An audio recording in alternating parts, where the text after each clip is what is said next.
अल्हम्दुलिल्लाहि रब्बिल आलमीन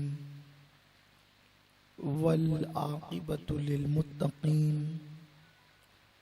वस्सलातु वस्सलामु अला सय्यिदिल अंबियाइ वल मुरसलीन व अला आलिहि व अस्हाबिहि तय्यिबीन अत्ताहिरीन अम्मा बअद फ़अऊज़ु बिल्लाहि मिनश शैतानिर रजीम बिस्मिल्लाहिर रहमानिर रहीम वैलुल लिकुल्लि हुमज़तिल लुमज़ह सदक़ल्लाहुल अज़ीम।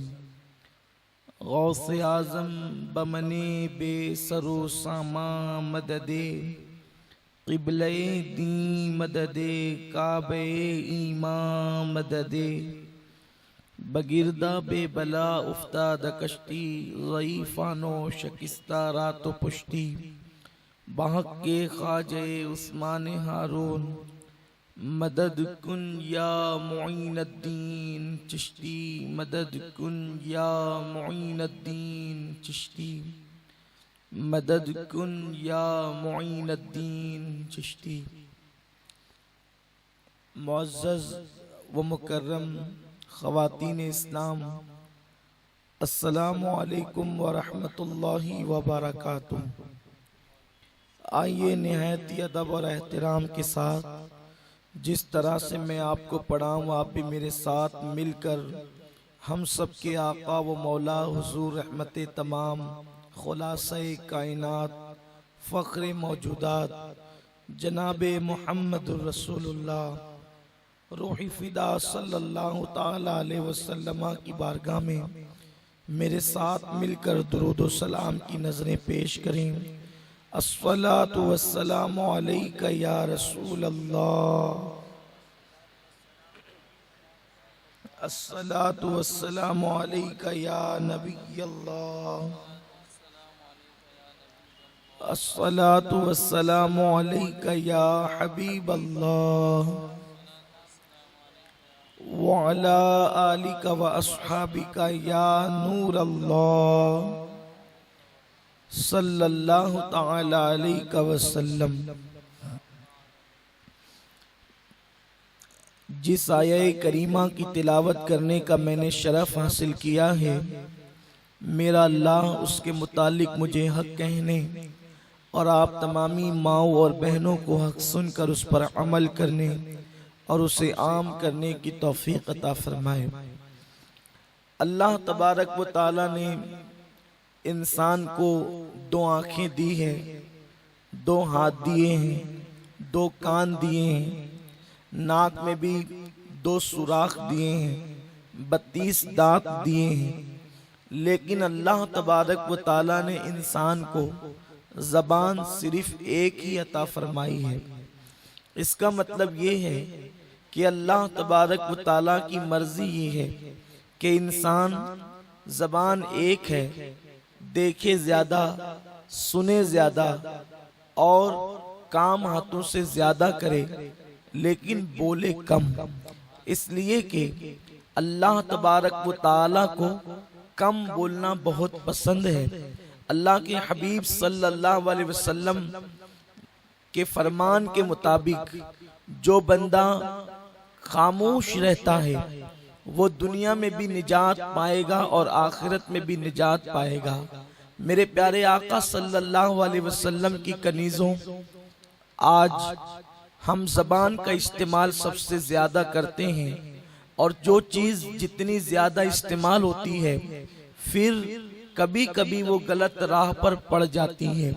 आज हम ज़बान का इस्तेमाल बहुत ज़्यादा करने लगे हैं।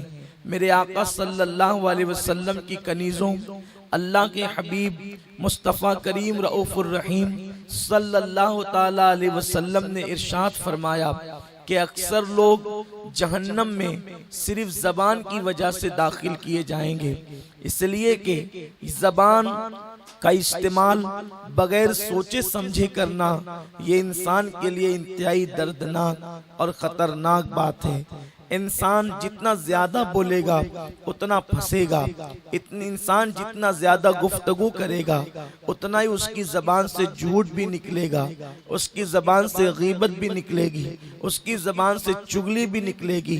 मेरे आका सल्लल्लाहु अलैहि वसल्लम की कनीजों, इसीलिए याद रखें, जब सुबह होती है तो इंसान के तमाम आज़ाद जबान से गुजारिश करते हैं कि तू सही रहना, अगर तू सही रहेगी तो हम भी सही और सलामत रहेंगे, और अगर तूने कोई मसला किया, तूने कोई गलती की तो जुर्म तू करेगी, सजा हमें भुगतना पड़ेगा। मेरे प्यारे आका सल्लल्लाहु अलैहि वसल्लम की कनीजों, मेरा अल्लाह कुरान में इरशाद फरमाता है, अल्लाह अकबर, रब इरशाद फरमाता है, खराबी उनके लिए, वैलुल लिकुल्लि हुमज़तिल लुमज़ा, के उन लोगों के लिए खराबी है जो एक दूसरे के पीठ पीछे एक दूसरे की बुराई करते हैं या चुगली करते हैं, उन लोगों के लिए वैल है, उनके लिए खराबी है। आप अंदाजा करें, आजकल नहीं बल्कि हमेशा से एक फिक्र औरतों में चली आती है कि औरतें ज्यादा गुफ्तगू करने की शौकीन होने की वजह से वो गीबत में ज्यादा पड़ती हैं और चुगली में ज्यादा पड़ती है। याद रखें, अल्लाह के हबीब सल्लल्लाहु अलैहि वसल्लम ने फरमाया कि गीबत ज़िना से भी बदतर है, और गीबत करने वाला और चुगली करने वाला, इन दोनों के लिए जन्नत में कोई गुंजाइश नहीं है, ये जन्नत में दाखिल नहीं किए जाएंगे। मेरे प्यारे आका सल्लल्लाहु अलैहि वसल्लम की कनीजों, लेकिन आप देखें, औरतें खत तक नमाज की पाबंद भी हो जाती है, तस्बीह भी पढ़ना शुरू कर देती है, इबादतें भी करती है, बल्कि मर्दों के मुकाबले में अमल का जज्बा औरतों में कुछ ज्यादा पाया जाता है। मर्द नफल रोज़ों की उतनी कसरत नहीं कर पाते, औरतें शौक से नफिल रोज़े रखती है। औरतें ज़्यादातर, हमें खुद इस बात का एहसास है कि सुन्नी दावत इस्लामी के जो मकतब लगते हैं उनमें सबसे ज़्यादा वज़ाइफ की किताबें अगर कोई ख़रीद कर ले जाती हैं तो औरतें ले जाती हैं, पंसूरा औरतें ले जाती है। इसका मतलब ये है कि औरतों को इबादत का शौक तो है, लेकिन एक बहुत बड़ी गलती वो ये करती है कि इबादत करना आसान है और इबादत को बचाना मुश्किल है।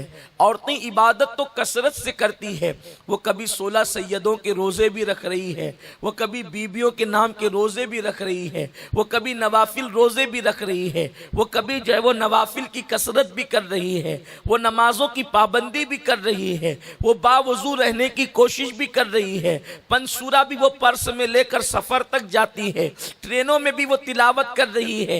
ये सब चीजें करने के बाद लेकिन उनको ये एहसास नहीं है कि हम इबादत तो कर रहे हैं लेकिन इबादत बचाने की कोशिश नहीं कर रहे हैं। इबादत करना आसान है, इबादत को बचाना मुश्किल है। और इबादत किस तरीके से ज़ाय होती है, हजरत सैयदना इमाम हसन बसरी रदी अल्लाह ताला अन्हु इरशाद फरमाते हैं, अगर मैं किसी की गीबत करता तो अपने माँ बाप की गीबत करता, इसलिए कि जब कोई किसी की गीबत करता तो अपने नामे अमाल से वो नेकियां निकाल कर उसके नामे अमाल में डालता है जिसकी वो गीबत कर रहा है, और उसके जराइम और गुनाह को वो अपने नामे अमाल में लेता है। इमाम हसन बसरी फरमाते हैं, अगर मैं किसी की गीबत करता यानी अपनी नेकियां किसी के नामे अमाल में ट्रांसफर करने की कोशिश करता तो अपने माँ बाप की गीबत करके मेरी नेकियां में उनके नामे अमाल में डालने की कोशिश करता। मगर अल्लाह के रसूल ने गीबत करने से मना फरमाया। जानियों को जो अंजाम होगा, जानियों का जो अंजाम होगा, जो जराइम और की सजा जानियों को दी जाएगी, वो उससे ज्यादा बदतरीन सजा गीबत करने वाले को दी जाएगी, चुगली करने वालों को दी जाएगी। मेरे प्यारे आका सल्लल्लाहु अलैहि वसल्लम की कनीज़ों, लेकिन औरतों का हाल ये है, जहां दो औरतें जमा हुई, तीसरी की गीबत करनी शुरू की, तीसरी आई तो चौथी की शुरू की, चौथी आई तो पांचवी की, पांचवी उठकर गई तो उसकी गीबत, चौथी उठकर गई तो उसकी गीबत। गर्ज के औरतें गीबत करने में बड़ी बड़ी महारत रखती है और गीबत की वजह से इंसान की नेकियां ज़ाय होती है। गीबत क्या है? औरतें तो ये भी कहती है अल्लाह तौबा, मैं गीबत नहीं करती मेरी बहन, लेकिन मैं बस बात बताने के लिए तुझे कह रही हूँ, और सारी बातें कहती जाती है, तौबा तौबा करते करते हर बात करती जाती है। लेकिन याद रखें, अगर आप कहें अल्लाह तौबा मैं ये बात तो गीबत के तौर पर नहीं कह रही हूँ, तो बिल्कुल ऐसा ही है कि जैसे कोई पेशाब को शरबत कह करके किसी के सामने पेश करे कि ये पेशाब नहीं बल्कि शरबत है। आप मुझे बताएं, क्या किसी के पेशाब को शरबत कह देने से वो शरबत हो जाएगा? नहीं नहीं, हरगिज वो शरबत नहीं हो सकता। इसी तरह से ये कहना कि मैं गीबत के तौर पे नहीं कह रही हूँ, मैं सिर्फ बताने के लिए कह रही हूँ, वो गीबत नहीं, वो गीबत के जुमरे से बाहर नहीं हो जाएगी। अल्लाह अकबर। सुनो, अम्मा आयशा सिद्दीक़ा सलामुल्लाह अलैहा ने एक मर्तबा एक औरत के चले जाने पर कहा, या रसूल अल्लाह वो औरत कितनी नाटनी थी। आकाए करीम के रुखे अनवर पर जलाल के आसार जाहिर हुए और सरकार ने इरशाद फरमाया, आयशा तूने वो बदतरीन जुमला कहा है कि अगर इसे किसी समंदर में डाल दिया जाए तो समंदर का पानी भी खराब हो जाए। अर्ज़ की, या रसूल अल्लाह मैंने वो नाटी थी तो नाटी कहा। आका फरमाते हैं इसी को तो गीबत कहते हैं। अगर वो नाटी ना होती और उसको नाटी कहा जाता, यानी अगर किसी में कोई ऐब नहीं और वो बयान किया जाए तो वो गीबत नहीं बल्कि तोहमत है। मेरे आका सल्लल्लाहु अलैहि वसल्लम की कनीज़ों, आजकल औरतों में गीबत और चुगली का रुझान बढ़ता जा रहा है। एक बहू अगर मैके जाती है तो सास की गीबत करती है, या सास के खिलाफ गीबत करती है, या चुगली करती है, अपनी जिठानियों के खिलाफ, अपनी देवरानियों के खिलाफ, अपनी नंदों के खिलाफ औरतें गीबत करती है। मेरे आका सल्लल्लाहु अलैहि वसल्लम की कनीज़ों, बड़ी मशहूर सी बात है, जो लोग गीबत करते हैं गोया वो अपने मरे हुए भाई का गोश्त खाते हैं। ऐ खातून जन्नत रदी अल्लाह ताला अन्हा की कनीज़ों, यहाँ तक फरमाया गया गीबत करने वालों पर जन्नत की खुशबू भी हराम कर दी गई है। आइए मैं आपको बताऊं गीबत और चुगली कितना बदतरीन जुर्म है। आकाए करीम ने जब अपनी ज़बान से फरमाया कि गीबत चुगली करने वालों के लिए जन्नत में कोई गुंजाइश नहीं है, अल्लाह अकबर। और जो चुगली से बच जाए, जो गीबत से बच जाए, उनकी शान क्या होती है आप जानते हैं? अल्लाह अकबर। एक मर्तबा हज़रत यूसुफ अलैहिस्सलाम के भाइयों ने हज़रत यूसुफ अलैहिस्सलाम को कुएं में डाला, और कुएं में डालने के बाद वो लोग हज़रत यूसुफ अलैहिस्सलाम का कुर्ता लेकर के आए और उसको बकरी के खून में भरा करके अपने वालिद से कहने लगे, अब्बा जान ये देखिए यूसुफ को भेड़िया खा गया। आपने बेटे का कुर्ता सही सलामत देखा तो फरमाने लगे, वो कितना होशियार भेड़िया था जो मेरे यूसुफ को खा गया, लेकिन वो कपड़ा उसने तक नहीं फाड़ा।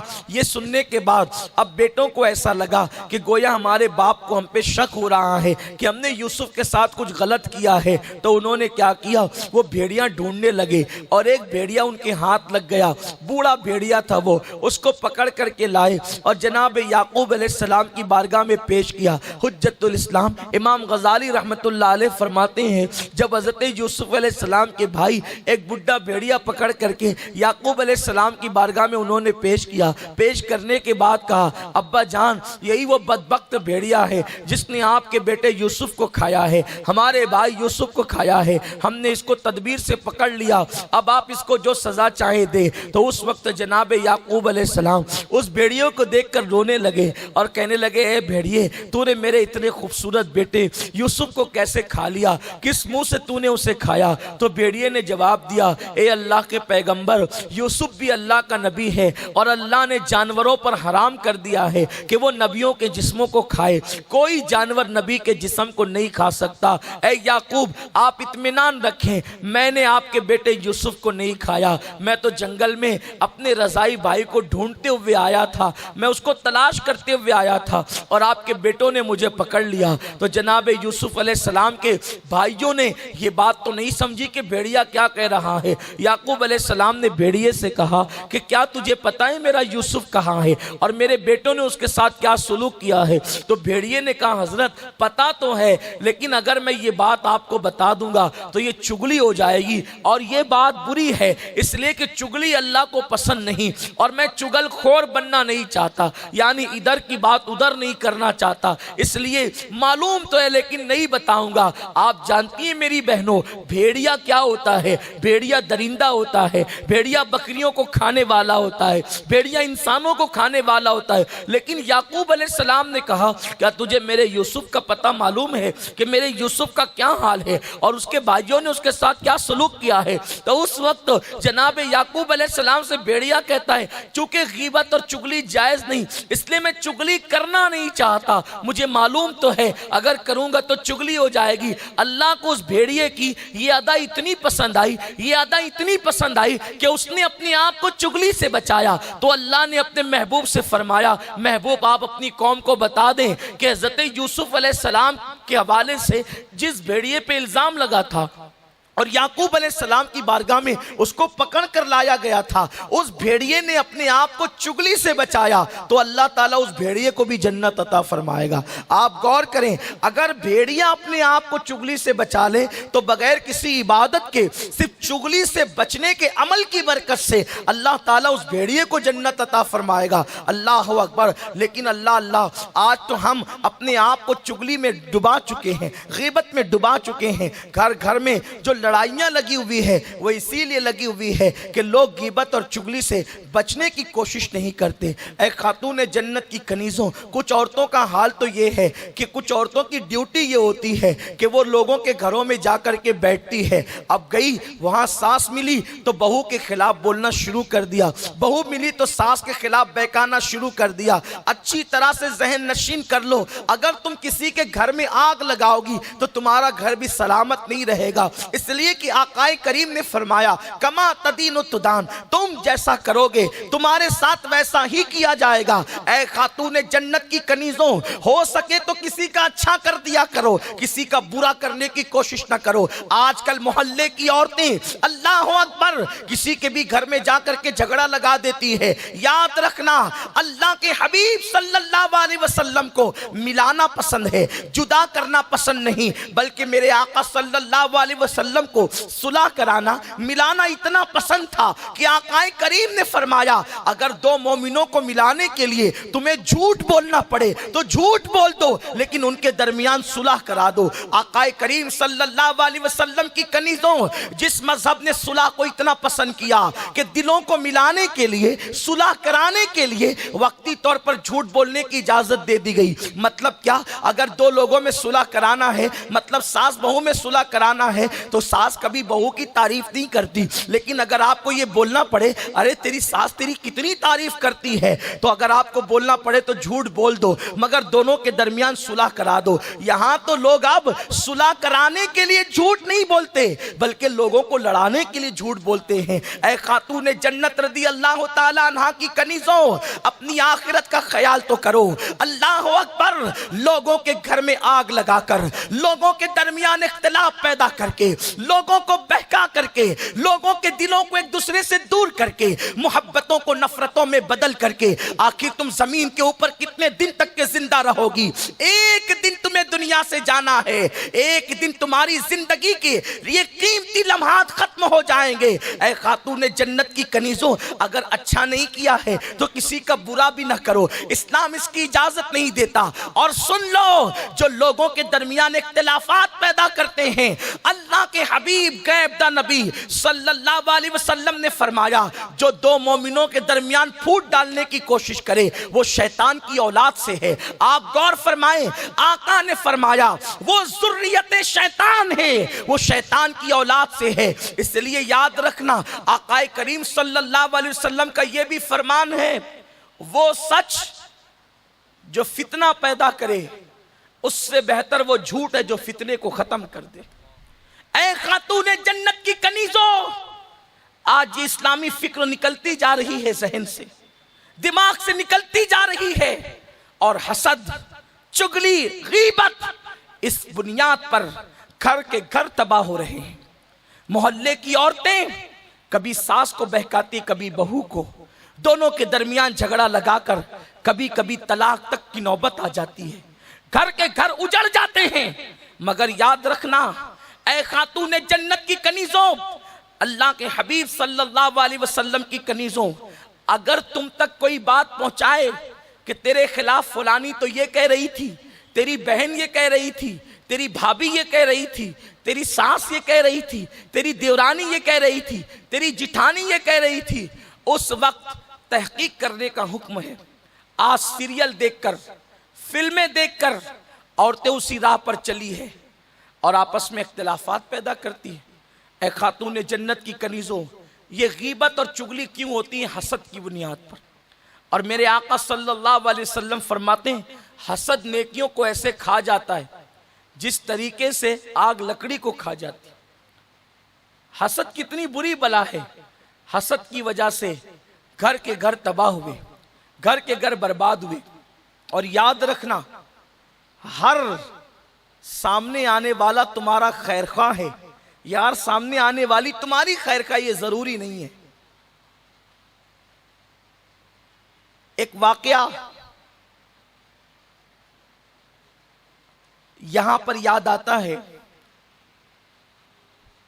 कि एक मियां बीवी, बहुत मोहब्बत थी दोनों में। एक शख्स को खूबसूरत बीवी मिल गई, बड़ा प्यार था शौहर और बीवी के दरमियान।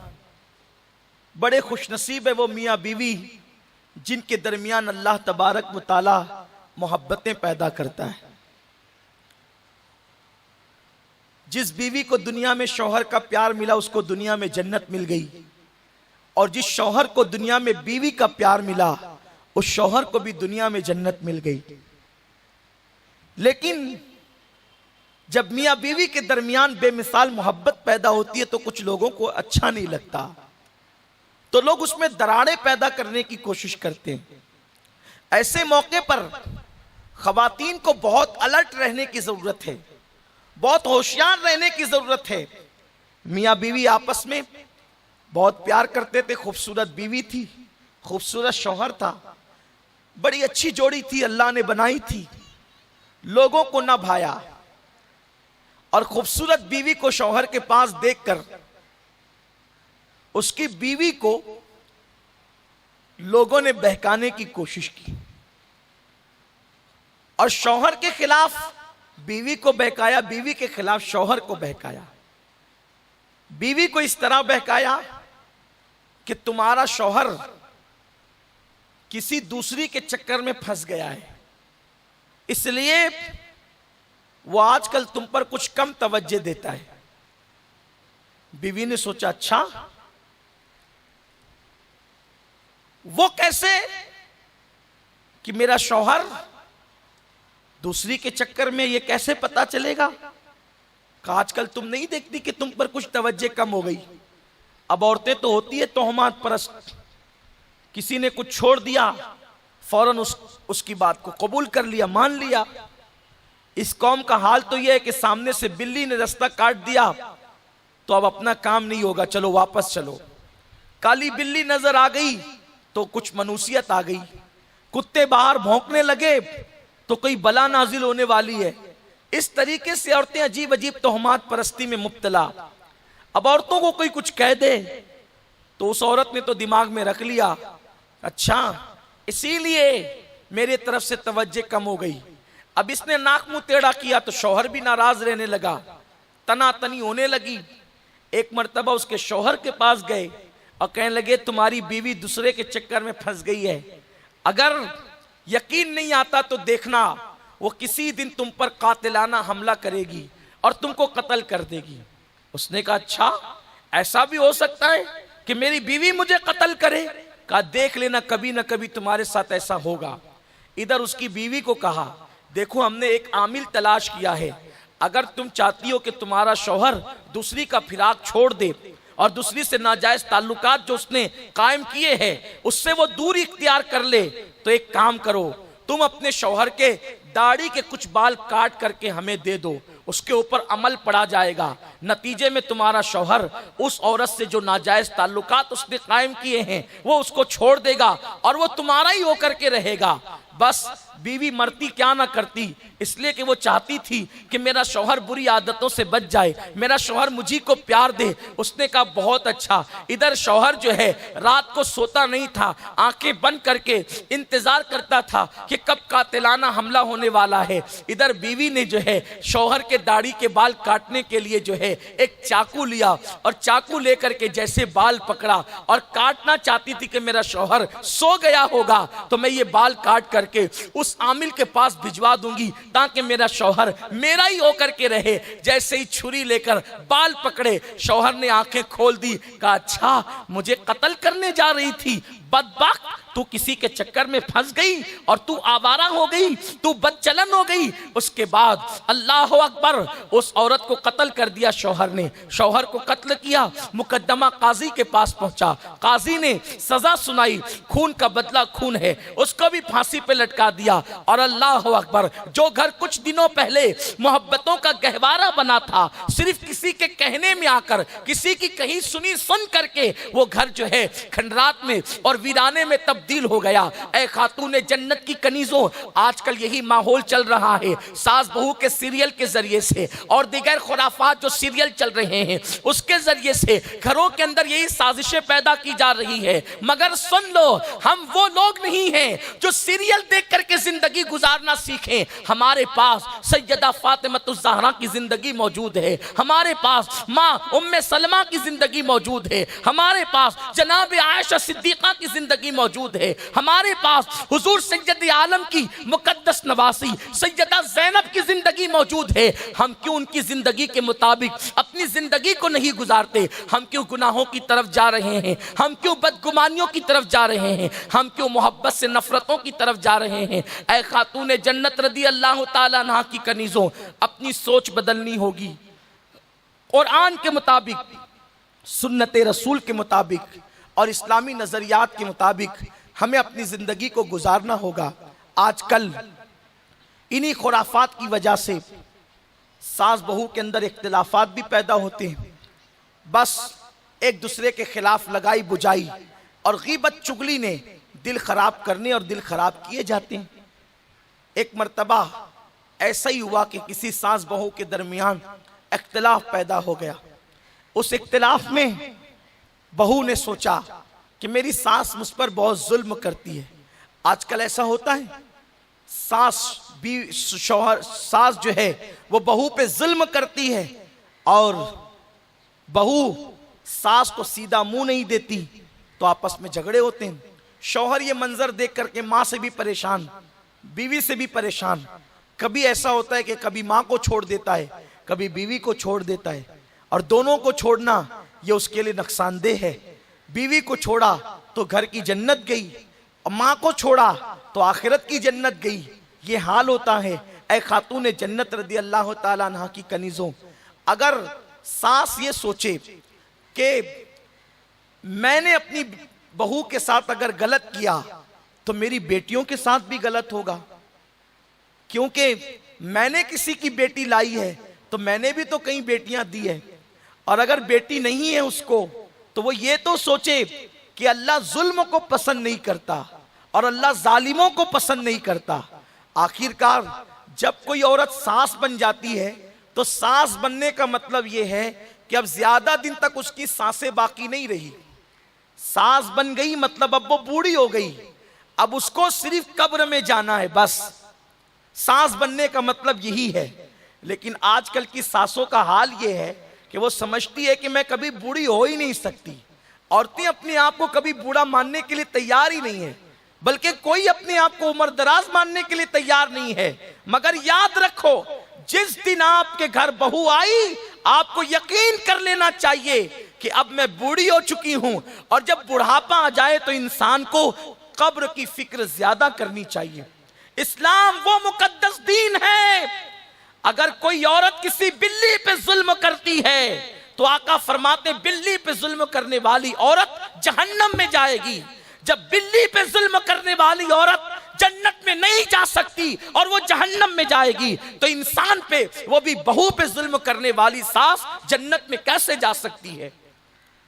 इसलिए मैं अपनी माँ और बहनों से कहूंगा, अगर वो सास बन चुकी है तो अपनी बहू पे जुल्म ना करे, और अगर कोई बहू अपनी सास पे जुल्म करती है तो वो सोचे कि अनकरीब मैं भी सास बनूंगी, मैं अपनी सास के साथ जैसा सुलूक करूंगी वैसा ही सुलूक, बल्कि उससे अच्छा सुलूक मेरी बहू मेरे साथ करेगी, और अगर मैंने बुरा सुलूक किया तो उससे बदतरीन सुलूक मेरी बहू मेरे साथ करेगी। याद रखें, अल्लाह दूर नहीं है, अल्लाह करीब है, और अल्लाह तबारक व तआला मुंतकिम हकीकी है। अल्लाह के बंदों को जो सताएगा उस वक्त तक उसको मौत नहीं आएगी जब तक कि वो दुनिया के अंदर उसका अंजाम भुगत न ले, जब तक कि वो तबाही के दहाने पर न पहुंच जाए। तो आमतौर पर सास बहू पे जुल्म करती है तो बहुएं क्या करती है, शौहर को उसकी माँ से दूर करने की कोशिश करती है।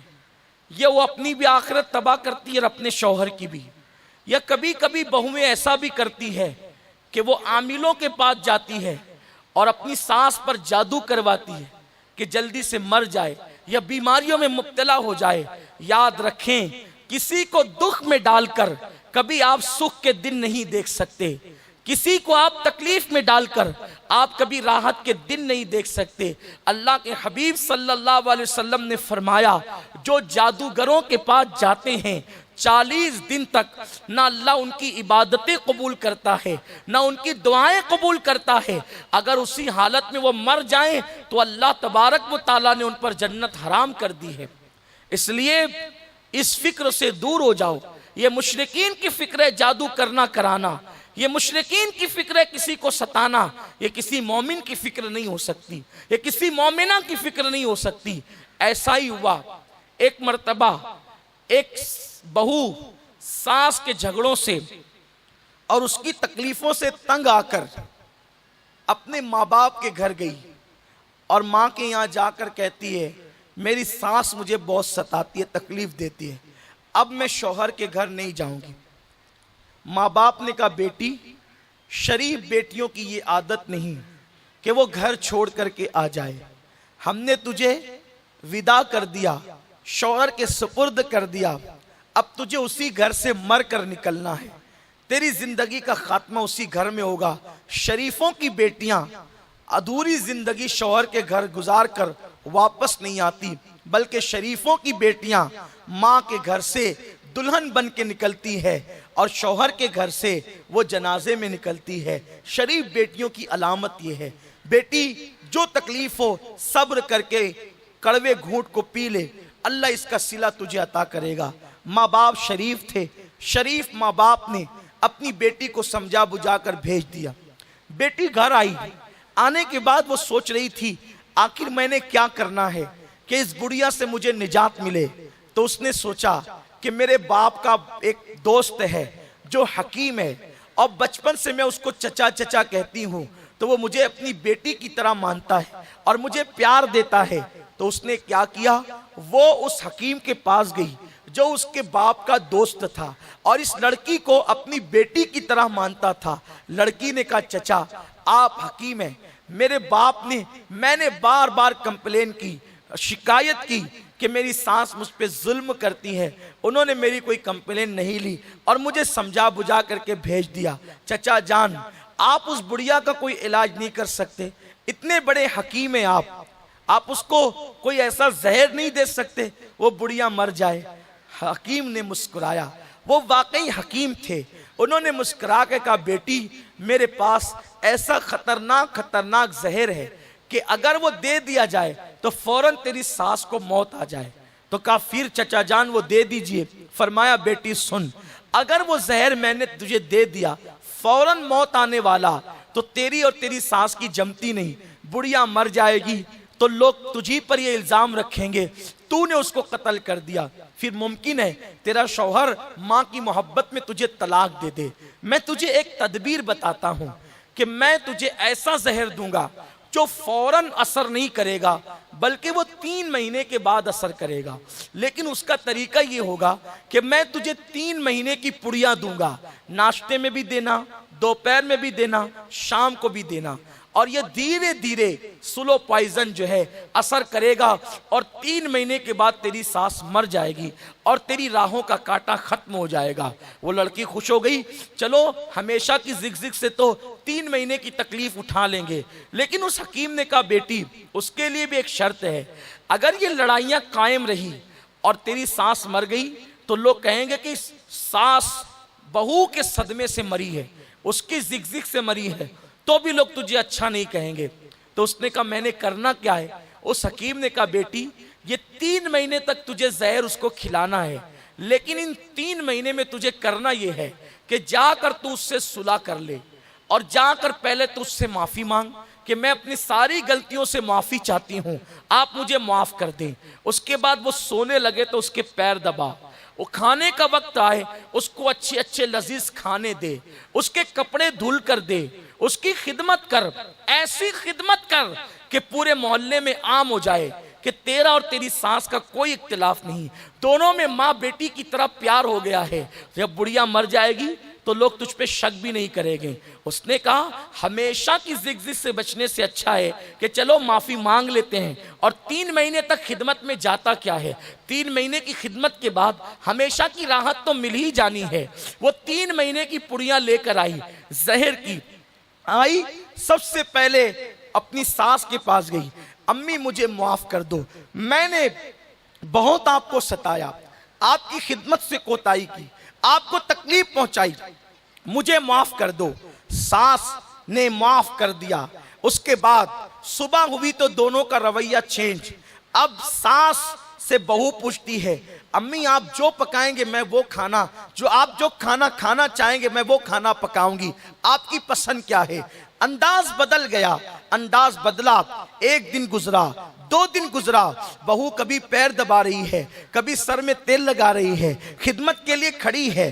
दिन गुजरते गए, सास के दिल में ख्याल पैदा हुआ कि मेरी बहू जब बदल गई तो मैंने अकड़ के करना क्या है। अब सास भी बहू से मोहब्बत करने लगी और ये जो दिखावे की मोहब्बत थी वो बहू के दिल से निकल गई। अब सास बहू को बेटी की तरह चाहती है और बेटी और वो बहू जो है अपनी सास को माँ की तरह चाहती है। दोनों में इतनी मोहब्बत पैदा हो गई क्योंकि आका अलैहिस्सलाम फरमाते हैं अगर 2 फरीक आपस में नफरत करते हो तो तुम अगर चाहते हो कि सामने वाले के दिल में तुम्हारी मोहब्बत पैदा हो जाए तो तुम अपने दिल से उसके लिए नफरत निकाल दो, अल्लाह उसके दिल में तुम्हारी मोहब्बत पैदा कर देगा। झगड़ों के खात्मे का इससे बेहतर तरीका कोई नहीं है कि अगर तुम चाहते हो कि किसी के दिल में तुम्हारी मोहब्बत पैदा हो तो तुम अपने दिल से उसके लिए नफरत निकाल दो, अल्लाह पैदा कर देगा। और यही हुआ, अब दोनों में सच्चा प्यार पैदा हो गया। वो बेटी कह के पुकारती, ये अम्मी कह के पुकारती। उसने सच्ची बेटी मान लिया, इसने सगी माँ की तरह मान लिया। अब एक दूसरे के बगैर रहते नहीं थे लेकिन पुड़िया बराबर चल रही थी। 1 महीना गुजरा तो उसको एहसास हुआ अरे मैं ये क्या कर रही हूँ, मैं तो जहर पिला रही हूँ अपनी सास को। 1 महीना गुजर गया, 2 महीने की पुड़िया बची है। अब मेरी सास मर जाएगी, उसका इंतकाल हो जाएगा, मेरे घर की रौनक चली जाएगी, मेरे बच्चों की दादी चली जाएगी, मेरे शौहर की माँ चली जाएगी। बूढ़े घर में ना हो तो घर की रौनक खत्म हो जाती है। बूढ़े अल्लाह की नेमत है घरों में, बूढ़े अल्लाह की रहमत है घरों में। सफेद बाल वाले जिस घर के अंदर रहते हैं अल्लाह उन घर पर मोहब्बत की निगाह फरमाता है, उस घर पर रहमत की निगाह फरमाता है। सफेद बाल वाले मुसलमान बूढ़े और बूढ़ियां जिस घर में मुकीम होते हैं अल्लाह तबारक व तआला उस घर को अपने गजब से बचाता है, अपने अजाब से बचाता है। लड़की सोच रही है, ऐसे में वो घर से निकली और सीधा हकीम चाचा के पास गई और कहा चाचा चाचा मेरी सास जो है वो 1 महीने की पुड़िया मैंने खिला दिया लेकिन अब वो मर जाएगी, 2 महीने की पुड़िया बाकी है। आपको नहीं पता चचा, जब मैंने रवैया बदला ना तो वो मुझे बेटी मानने लगी और मैं उसको माँ मानने लगी, हमारे दरमियान मोहब्बत पैदा हो गई। चचा कुछ भी कीजिए, जो महीने भर का जहर मैंने खिलाने की गलती की है वो जहर का कोई तिर्याक दे दीजिए और खुदा के लिए मेरी सास को बचा लीजिए ताकि मेरी सास बच जाए, मेरे घर की रौनक बच जाए।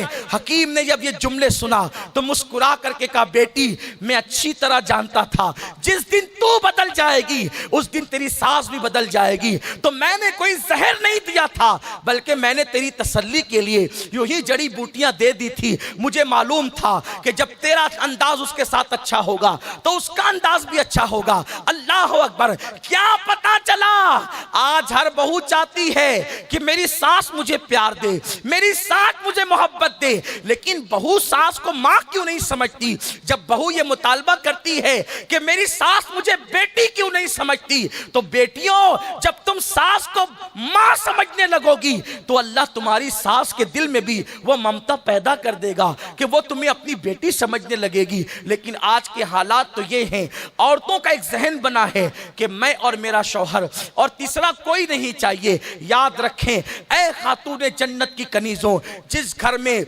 माँ बाप नहीं होते या जिस घर में सास ससुर नहीं होते, वो घर खुशियों के हवाले से अधूरा रहता है। आपको नहीं पता, अल्लाह रब्बुल इज्जत ने अपने जिम्मे करम पर यह बात ली है कि जिसको इस्लाम में बुढ़ापा आ जाए और वो जो दुआ करे तो अल्लाह उन बूढ़ों की दुआ को रद्द नहीं करता बल्कि कबूल फरमाता है।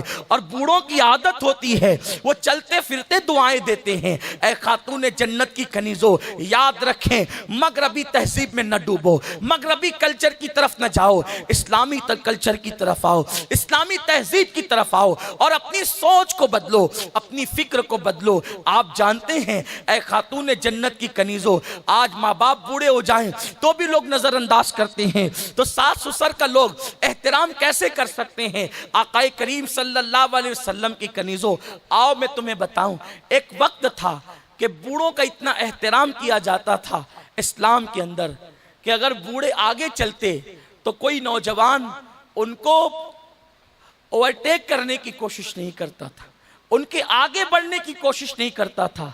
इस सिलसिले में एक हिकायत सी याद आती है कि मौलाए कायनात फजर की नमाज पढ़ने के लिए सुन्नत पढ़कर अपने घर से निकले और देखा कि एक बुड्ढा आगे चल रहा है। आपने सोचा ये बुड्ढा है, मैं जवान हूं, इसके आगे कैसे जाऊं, इसको ओवरटेक कैसे करूं, खिलाफ अदब है। वो बुड्ढा चलता रहा। मौलाए कायनात ने सोचा मस्जिद में जाएगा, लेकिन मस्जिद का गेट आया तो वो आगे बढ़ गया। इसका मतलब ये था कि वो बुड्ढा मुसलमान नहीं था। मुसलमान होता तो मस्जिद में जाता, मस्जिद नबी में दाखिल होता, लेकिन वो नहीं गया मस्जिद के अंदर। मौला अली को बड़ा दुख हुआ कि मैंने इसके लिए धीरे चला और ये मुसलमान नहीं निकला और ये मस्जिद से आगे चला गया। जब आप गए बहुत देर हो चुकी थी, फजर की नमाज थी। अल्लाह के हबीब फजर की नमाज के रुकू में था, दूसरी रकत के रुकू में। मौला अली गए, शामिल हो गए, दूसरी रकत मिल गई। खुशी हुई कि चलो जमात तो मिल गई, लेकिन गम था कि पहली रकत छूट गई। दूसरी रकत मिली। जब दूसरी रकत मुकम्मल कर ली आका ने, नमाज पूरी हो गई, मौलाए कायनात ने भी नमाज पूरी कर ली, तो सहाबे किराम ने अर्ज किया, या रसूल अल्लाह, क्या आज से ये हुक्म आ गया है कि रुकू दूसरी रकत का बहुत लंबा किया जाए? या वही नाजिल हो रही थी, कुरान नाजिल हो रहा था रुकू में, आपने इतना लंबा रुकू क्यों किया? हमको यूं लगा कि आपने इतना लंबा रुकू किया तो कहीं सूरज ना निकल जाए। आका फरमाते हैं, लोगों, अली एक बूढ़े की ताजीम में धीरे धीरे चल रहा था, तो अल्लाह ने मुझे हुक्म दिया कि अली एक बूढ़े के एहतराम में धीरे चल रहा है तो मैं अली के आने तक रुकू को लंबा कर दूं। और अल्लाह ने जिब्रील को हुक्म दिया कि जब तक मैं रुकू से सर न उठाऊं उस वक्त तक कि आज का सूरज नहीं निकलेगा। आप गौर फरमाएं, ऐ खातून जन्नत की कनीजों, ये इस्लाम में बूढ़ों का एहतराम है। लेकिन आज सास बूढ़ी हो जाए, ससुर बूढ़ा हो जाए तो आजकल की लड़कियां उनसे नफरत करती है, उनसे दूर जाती है, बल्कि वो खांसते तो भी नफरत करते हैं लोग, वो बीमार पड़ते हैं तो भी लोग नफरत करते हैं, माँ बाप की बीमारी से नफरत करते हैं। लेकिन मैं एक बात अपनी बहनों से कहना चाहता हूं कि मेरी माओ और बहनों, क्या हम हमेशा जवान रहेंगे? हमारी तकदीर में कौन सी बीमारी है, ये किसने देखा है? क्या आपको पता है बुढ़ापे में आपको कौन सी बीमारी लगेगी? इसलिए किसी की बीमारी से नफरत मत करो, बूढ़ों से नफरत मत करो, बूढ़ों की खिदमत करो।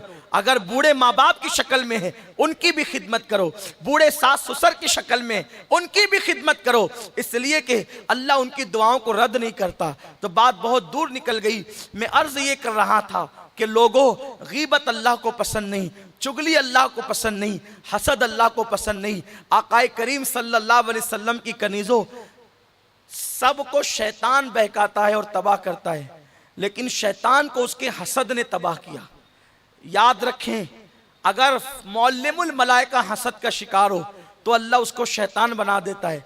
अगर हम हसद का शिकार हो जाएं तो हमारा अंजाम क्या होगा? औरतें किसी के बदन पे जेवर देखकर सोचती है, हसद का मतलब क्या? किसी की नेमत देखकर ये सोचना कि इसके पास से ये नेमत छीन जाए। भाई छीनने की बात क्यों करती हो? किसी के जेवर देखकर ये दुआ करो, अल्लाह इसको और दे और मुझे भी दे। तो क्या अल्लाह के खजाने में कोई कमी है कि अल्लाह तुम्हें नहीं देगा? एक शख्स ने दुआ की, अल्लाह मुझ पे रहमत कर और मेरे नबी पे रहमत कर और बाकी किसी पे रहमत मत कर। सरकार ने फरमाया, इधर आ, तूने अल्लाह की रहमत के साथ कुफ्र किया है। क्यों? इसलिए कि तूने अल्लाह की रहमत को महदूद समझा। अरे वो सब पे रहमत करे तो भी तुझ पर कोई कमी तो नहीं होगी। तो याद रखो, किसी पर नेमत देखकर हसद नहीं करो। जेवर देखो, ये नहीं कि इसके पास से छीन जाए।